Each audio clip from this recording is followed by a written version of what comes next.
A member of their blue Suburban detail was on the phone when I got there.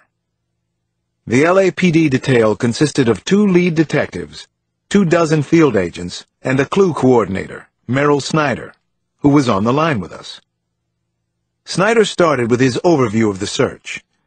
His voice had a subtle touch of New England. As you know, DMVs don't track by color, which is the only specification we have on Mary Smith's alleged Suburban, he told the group. That's left us with just over 2,000 possible matches in Los Angeles County. As a matter of triage, we've been focusing on civilian call-ins. We're still getting dozens every day. People who own a blue Suburban and don't know what to do about it. Or people who've seen one, or thought they might have seen one, or maybe just know someone who's seen one.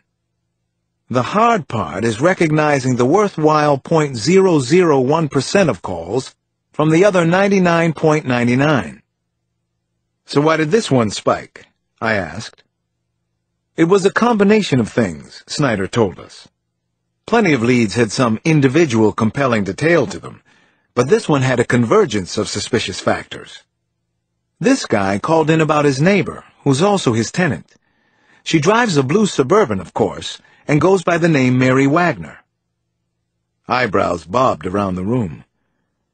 This was the stuff coincidence was made of, but it wouldn't have shocked me to know that our killer, with her penchant for public attention, was actually using her own first name.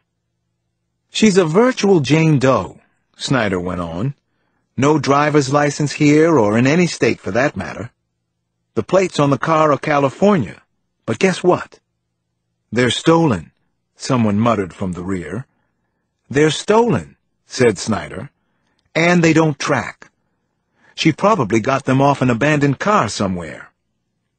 And then lastly, there's her address. Mammoth Avenue in Van Nuys. It's only about 10 blocks from that cyber cafe where the one aborted email was found. What else do we know about the woman herself? Van Allsburg asked Snyder. Any surveillance on her?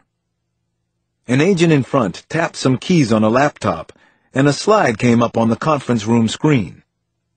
It showed a tall, middle-aged white woman from a vantage point across a parking lot. She wore what looked like a pink maid's uniform. Her body was neither thin nor fat. The uniform fit, but still looked too small for her mannish frame. I put her age at about 45. This is from earlier this morning, Fred said. She works in housekeeping at the Beverly Hills Hotel. Hang on. Housekeeping? Did you say housekeeping? Several heads turned to where Agent Page was sitting perched on the window ledge. What about it? Van Allsburg asked. I don't know. Maybe this sounds crazy. Go ahead. Actually, it was something in Dr. Cross's report, Page said. At the hotel where Susie Cartulis and Brian Conver were found. Someone made the bed. Perfectly. He shrugged. It's almost too neat, but I don't know. Hotel maid? The silence in the room seemed to intimidate him, and the young agent shut up. I imagined that with more experience, Page would come to recognize this kind of response as interest, not skepticism. Everyone took the theory in, and Van Allsburg moved on to the next slide. A tight shot of Mary Wagner. In close-up, I could see the beginnings of gray in her dark, wiry hair, which was tamed at the nape of her neck in an unfashionable kind of bun. Her face was round and matronly, but her expression neutral and distant. She seemed to be somewhere else. The mutterer from the rear spoke up again. She sure doesn't look like much. And she didn't. She was no one you'd notice on the street. Practically invisible. Chapter 86. At 6:20 that night, I was parked up the block from Mary Wagner's house. This could definitely be something, our big break, and we all knew it. So far, we've been able to keep the press away. A second team was in the alley behind the house, and a third one had trailed Wagner from work at the Beverly Hills Hotel. They had just sent word that she'd stopped for groceries and was nearly home. Sure enough, a blue Suburban, puffing smoke from the exhaust pipe, pulled into the driveway a couple of minutes later. Ms. Wagner hoisted 2 plastic bags from the truck and went inside. She appeared to be a strong woman. It also looked as though she was talking to herself, but I couldn't tell for sure.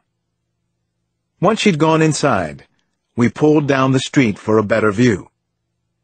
My partner for the evening was Manny Baker, an agent about my age.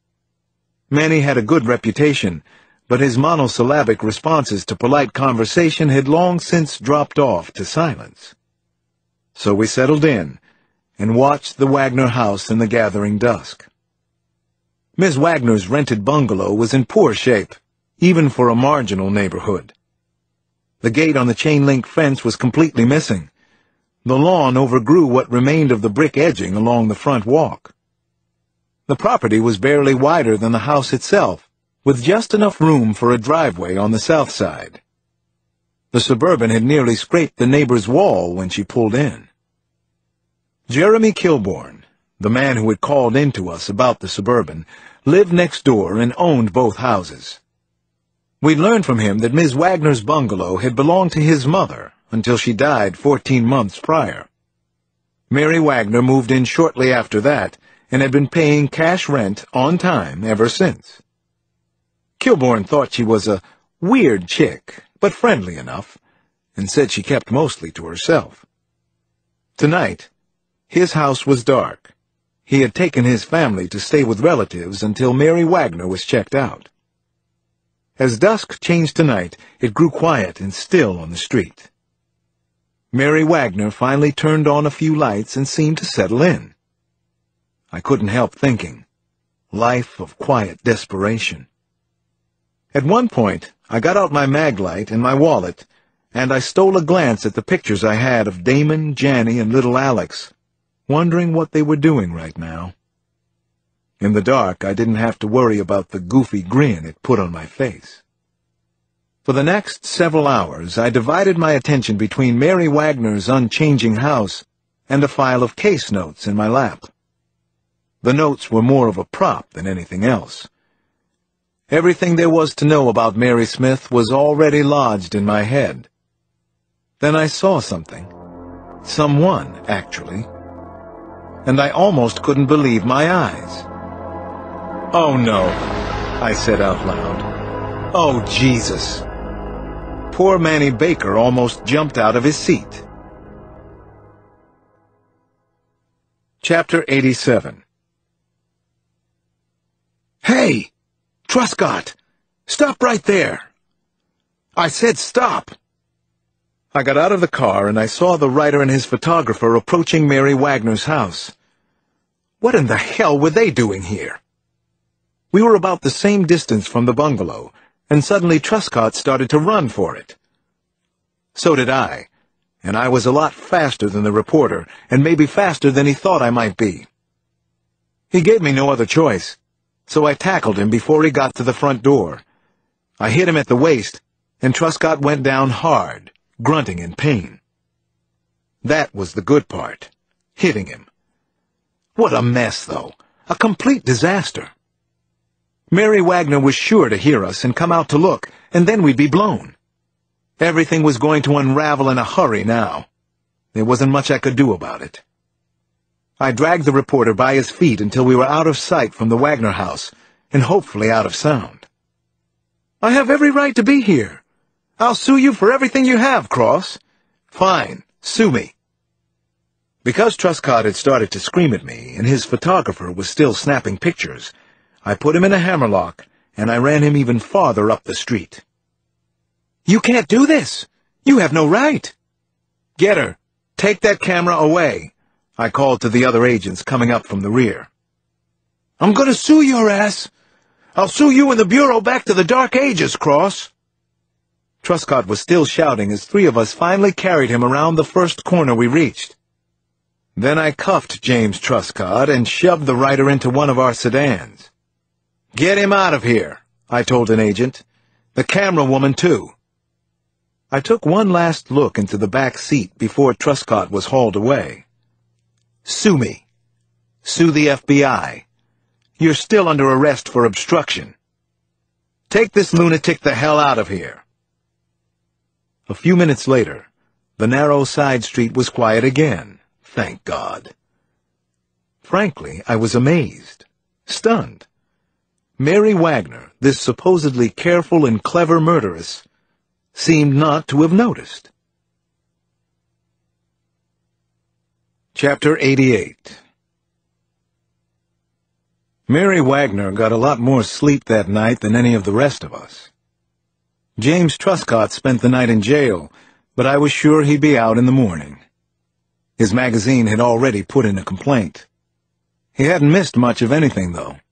There was nothing new to report when the relief team finally came at 4 a.m. It gave me enough time to get to my hotel for a 2-hour nap and a shower before I was back on the road again. I got to the Beverly Hills Hotel just past 7 o'clock. Mary Wagner's work shift started at 7:30. This was definitely getting interesting now, and also weirder by the minute. The luxury hotel, a pink stucco landmark in Hollywood, sat nearly obscured behind a wall of palms and banana trees on Sunset Boulevard. The inside echoed the outside, with its pink everything lobby and ubiquitous banana leaf wallpaper. I found the security chief, Andre Perkins, in his office on the lower level. I had deliberately arranged for only one contact at the hotel. Perkins was a former bureau agent himself. He had 2 copies of Mary Wagner's file on his desk when I got there. "She pretty much reads like a model employee," he told me. "Shows up on time, keeps up with the work. As far as I can gather, she just seems to come in, do her thing, and leave. I can ask around some more. Should I?" "Don't do it yet, thanks. What about her background? Anything for me there?" He pulled out Wagner's original application and a couple of pages of notes. "She's been here almost 8 months. It looks like she was legitimately laid off from a Marriott downtown before that. But I made some calls on the earlier stuff, and it's all wrong numbers or disconnected. Her Social Security number's a fake, too. Not all that unusual for a maid or porter." "Is there anyone who can say for sure that she was actually on the premises during all of her shifts?" I asked. Perkins shook his head. "Just the cleaning records." He looked over his papers again. "She definitely keeps up with her quotas, which she wouldn't be able to do if she was ducking out a lot. And her comment cards are above average. She's doing a good job. Mary Wagner is an above-average employee here." Chapter 89. Perkins let me use his fax machine to send copies of Mary Wagner's timesheets over to the Bureau for cross-referencing. Then he set me up with a maintenance uniform and a name tag that said Bill. Bill stationed himself in the basement, within sight of the stocking area, where housekeeping loaded up on paper products and cleaning materials. Just after 7:30, the new shift filtered in. All of them were women, all in the same pink uniform. Mary was the tallest in the group. Big-boned. That's what some people would call her. And she was white, one of the few on the housekeeping staff. She certainly looked strong enough for the physical work Mary Smith had done, manipulating Marty Lowenstein-Bell's body in the swimming pool, moving Brian Conver from the hotel room floor to the bed. Bill stood maybe 20 yards away from her, facing a fuse panel, his face partially hidden behind its door. Wagner went about her work quietly and efficiently while the others chatted around her, most of them talking in Spanish. She stuck mostly to herself, just as Perkins had described. Hers was the first card onto the freight elevator. I didn't follow her upstairs. The hotel corridors would offer no cover, and my priority was to interview her at home later, as myself. That meant a limited surveillance for Bill at the hotel. My best opportunity came during the lunch hour, when the staff cafeteria was filled to capacity. Mary sat by herself at a table near the door, eating a tuna salad sandwich, writing in a cloth-bound book, presumably a journal of some kind.